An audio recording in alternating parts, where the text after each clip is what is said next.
श्री कृष्ण गोविंद हरे मुरारी, हे नाथ नारायण वासुदेव, हे नाथ नारायण वासुदेव, हे नाथ नारायण वासुदेव। आज मानस ज्ञान 228 के अंतर्गत गीता का सार प्रथम अध्याय है कि हिंदी में सांसारिक भोगों की अप्राप्ति से उत्पन्न होने वाला विषाद व्यक्तियों को बिखेर देता है। जब मनुष्य के मन में विषाद होता है, दुख होता है, तो उसमें बिखराव जैसा, अलगाव जैसा महसूस होता है। इससे आदमी को निष्क्रियता में न करने का भाव आता है तथा अप्रसन्नता जन्म लेती है। अगर कोई काम नहीं बने और कोई कष्ट आता है तो आदमी अप्रसन्न रहने लगता है, खुश नहीं रहता है।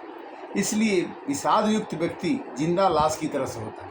अगर आदमी दुखी होकर जीवन जिएगा तो वो मरे हुए के समान है। गीता का प्रथम अध्याय का सार यही है कि अगर आपको जीना है तो लाश की तरह से मत जीजिए, जीने की कोशिश कीजिए, प्रसन्न रह के जीने की कोशिश कीजिए। क्यों कि लेकिन यही विषाद जब धर्म केंद्रित हो जाता है, विषाद को अगर भगवान के द्वारा केंद्रित माना जाए कि भगवान जो करा रहे हैं वो ठीक कर रहे हैं और भगवान जो करेंगे वो ठीक होगा, तब मनुष्य के अंदर भगवान के द्वारा अगर कंट्रोल किया जाए, नियंत्रण किया जाए, तो मनुष्य का दुख कम हो जाए। मनुष्य का दुख कम तब होगा जब वो भगवान को तेरा तुझको अर्पण क्या लागे मेरा, ओम जय जगदीश हरे। क्या ये कहना कि करता तुम्ही, धरता तुम्ही, हरता तुम्ही हो सृष्टि के, चारों पदार्थ दयानिधि फल हैं तुम्हारी दृष्टि के। और ये कहना मानस के द्वारा कि सब ही नचावत राम गोसाई, अपने रहत लकुटी की नाई। गीता का प्रथम अध्याय यही कहता है। श्री कृष्ण भगवान अर्जुन से यही कहते हैं कि तुम लड़ाई करो, तुम्हारे सामने जो आया है उसको संघर्ष करो।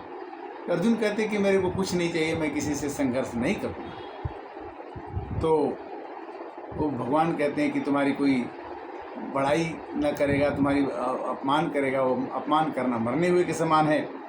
तो कहते हैं कि भगवान को अगर केंद्र बना के काम किया जाए तो जीवन आध्यात्मिक क्रांति के कारण बनता है। जीवन में अगर अध्यात्म आ जाए, भगवान से संबंध करने आ जाए, भगवान को अगर भजने आ जाए, या जैसे सिनेमा में डायरेक्टर के साथ मिल करके ही हम अपने पाठ को बदल सकते हैं। जैसे मेरे को जीवन में भिखारी का रोल मिल गया, तो अगर डायरेक्टर से हम बात करें कि मेरे को भिखारी का रोल अच्छा नहीं लग रहा है, तो हमें वो किसी राजा का रोल भी दे सकते हैं। रंग को राजा बनाना और राजा को भिखारी बनाना, ये निर्देशक के रूप में भगवान ही करते हैं कि यहाँ पर जो बड़ा होता है उसको छोटा और जो छोटा उसको बड़ा बना देते। अर्जुन की विषाद अपने कर्तव्य के संदर्भ में है। इसलिए यह श्रीमद् भागवत गीता जैसे पवित्र ज्ञान का कारण बना। भगवान ने गीता का ज्ञान दिया। जब युद्ध छिड़ गया तो 18 दिन भगवान ने गीता का उपदेश अर्जुन जी को दिया, और अर्जुन का उपदेश देने के बाद यही गीता हम लोगों को अपने जीवन में देखना चाहिए कि जीवन भी एक युद्ध है और उसमें जीने के लिए हमें कभी भी विषाद में रह करके काम नहीं करना। गीता का प्रथम अध्याय विषाद युक्त है। वो कहते हैं कि मेरे गुरुदेव हैं, विष्णु पितामह हैं, मैं अपने रहूं या न रहूं मैं लड़ाई नहीं करूंगा, मेरा कोई सब कुछ छीन ले तो भी लड़ाई नहीं करूंगा। हमको जी करके किसी को मार करके हमें सुखी नहीं होना है। अर्जुन भगवान से तर्क करते हैं।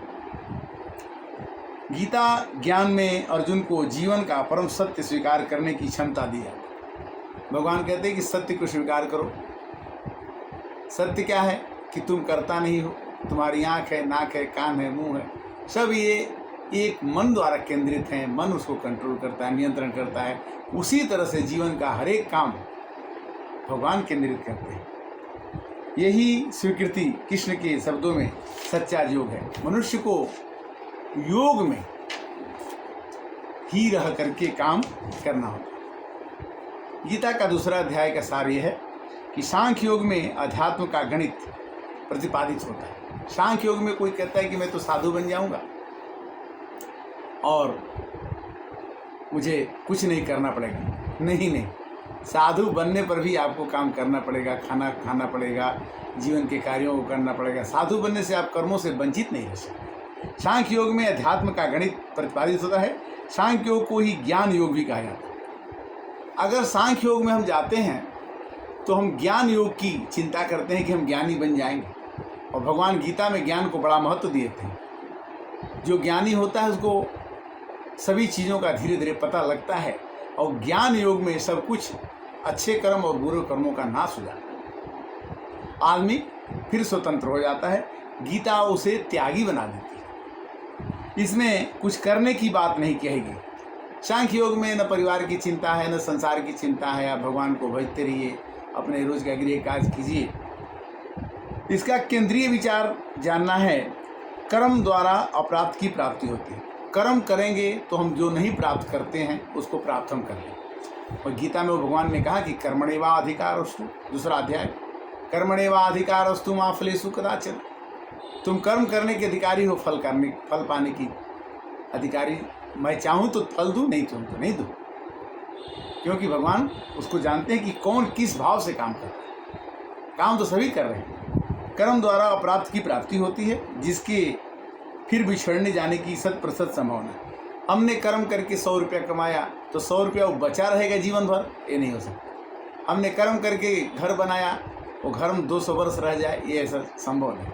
हमने कर्म करके गाड़ी खरीदी, गाड़ी 20 वर्ष तक रहेगी, ये कोई ठीक नहीं। तो जो कर्म करके जो हम प्राप्त करते हैं वो हमेशा सदा हमारे साथ उसी रूप में रहेगा, ये संभव नहीं है।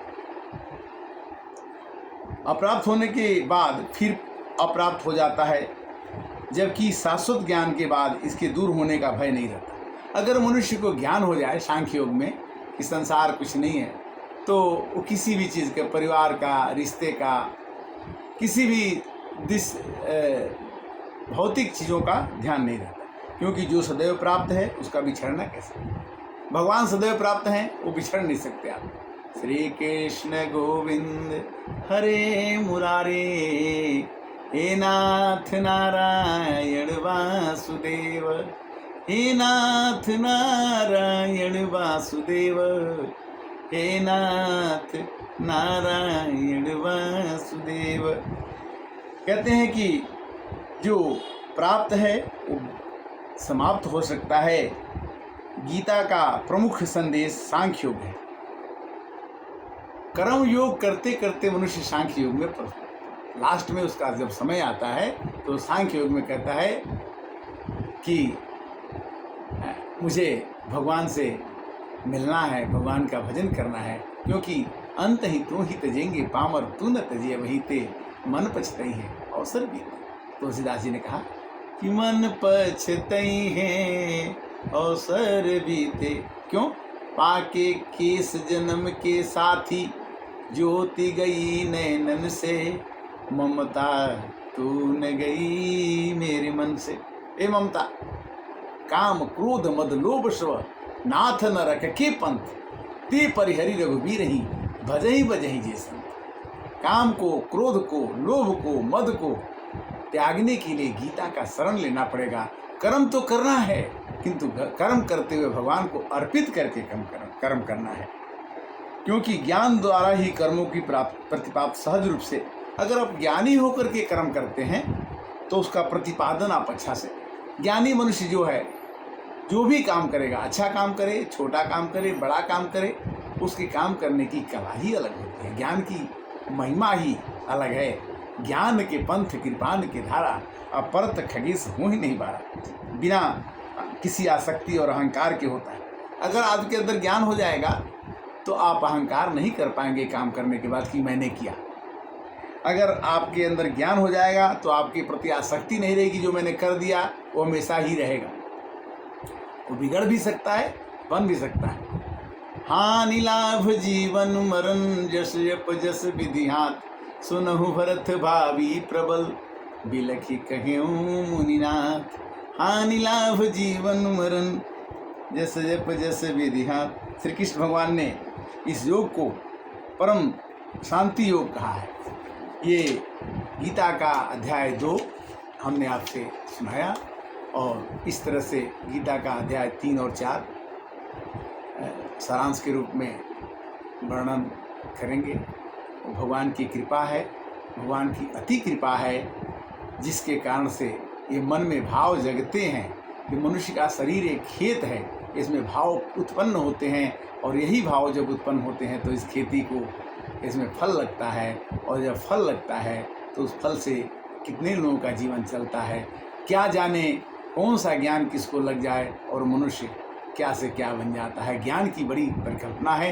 तो गीता का अध्याय 1 और अध्याय 2 हमने आज चर्चा किया। गीता का अध्याय 3 और 4 अगले 229 भाग में मानस ज्ञान के अंतर्गत। मानस ज्ञान का अंतर्गत का मतलब है कि मन में जब ज्ञान हो जाए तो मनुष्य को आसक्ति, अहंकार, मोह, लोभ, क्रोध ये धीरे धीरे कम हो जाता है तो रहेगा ही। मनुष्य का सबसे बड़ा दुख का कारण है उसके मन में क्रोध, लोभ, मोह, घमंड में 14 विकार हैं। 1-2 रहते तो खत्म हो जाते, किंतु धीरे धीरे धीरे धीरे रे मना धीरे सब कुछ हो। इस प्रकार आज की कथा का विश्राम नहीं पर करेंगे और फिर अगली कथा में 229 में फिर हम आपसे गीता की चर्चा करते हुए मिलेंगे। रामचरितमानस के द्वारा गीता और जो भी भाव हैं आपको समर्पित अर्पित है। श्री कृष्ण गोविंद हरे मुरारी, हे नाथ नारायण। हरे कृष्णा कृष्णा कृष्णा हरे हरे, हरे राम राम राम हरे हरे। हे प्रभु, नम्रता का भाव देना।